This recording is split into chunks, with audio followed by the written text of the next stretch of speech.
ഹരേ കൃഷ്ണ. സത്യം വരം ധീമഹി. യാദവകുലത്തിൻ്റെ നാശത്തിന് ശേഷം തനിക്ക് സ്വധാമത്തിലേക്ക് പോകാൻ സമയമായി എന്ന് മനസ്സിലാക്കിയ ഭഗവാൻ ഒരു ആൽമരത്തിൻ്റെ ചോട്ടിൽ ഇരിക്കുകയായിരുന്നു.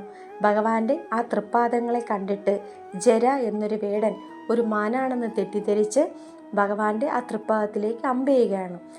അതിനുശേഷം ജര അടുത്തു വന്ന് നോക്കുമ്പോഴാണ് ശംഖുചക്ര ഗദാപത്മധാരിയായ സാക്ഷാൽ വൈകുണ്ഠമൂർത്തിയായ ഭഗവാനെ കാണുന്നത്. ജര ഭഗവാനോട് മാപ്പപേക്ഷിക്കുന്നു. ഭഗവാൻ ജരയ്ക്ക് മോക്ഷം നൽകുകയാണ് ചെയ്യുന്നത്. ഞാൻ പറഞ്ഞു വന്നത് എന്താണെന്ന് വെച്ചാൽ, ഭഗവാൻ അന്നിരുന്ന ആ ആൽമരത്തിൻ്റെ ചോട്ടിൽ ഇന്നൊരു പുണ്യക്ഷേത്രമുണ്ട്.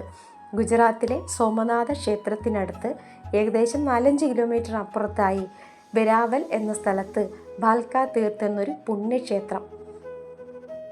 ഭഗവാൻ അന്ന് എങ്ങനെയാണോ ഇരുന്നത് അതേ രൂപത്തിലുള്ള ഭഗവാന്റെ വെള്ള മാർബിളിൽ തീർത്ത വളരെ മനോഹരമായ ഒരു ശില്പവും നമുക്കവിടെ കാണാൻ സാധിക്കും.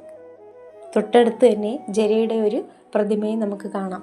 ഏറ്റവും വലിയ അത്ഭുതം എന്ന് പറയുന്നത്, ഭഗവാൻ അന്നിരുന്ന ആ ആൽമരത്തിൻ്റെ ചോട് കുറേ ഭാഗങ്ങളൊക്കെ നശിച്ചു പോയിട്ടുണ്ടെങ്കിലും കുറച്ച് ഭാഗം മാത്രം വളരെ ഭംഗിയായിട്ട് അവരവിടെ സംരക്ഷിച്ച് നിർത്തിയിട്ടുണ്ടെന്നുള്ളതാണ്. ഓരോ ക്ഷേത്രങ്ങളിലും പോയി ഭഗവാന്റെ വിഗ്രഹം കാണുമ്പോൾ മനസ്സിൽ വലിയൊരു സന്തോഷമാണ്. എന്നാൽ എന്താണെന്നറിയില്ല, നമ്മളിവിടെ തൊഴുതു നിൽക്കുമ്പോൾ വൈകുണ്ഠവാസിയായ ഭഗവാനെ മനസ്സിൽ ധ്യാനിക്കുന്ന സമയത്ത് മനസ്സറിയാതെ ഒന്ന് പിങ്ങിപ്പൊട്ടുകയാണ്.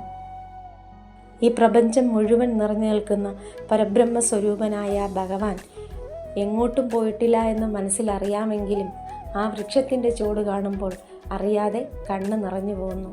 ഹരേ കൃഷ്ണ. സത്യം വരം ധീമഹി.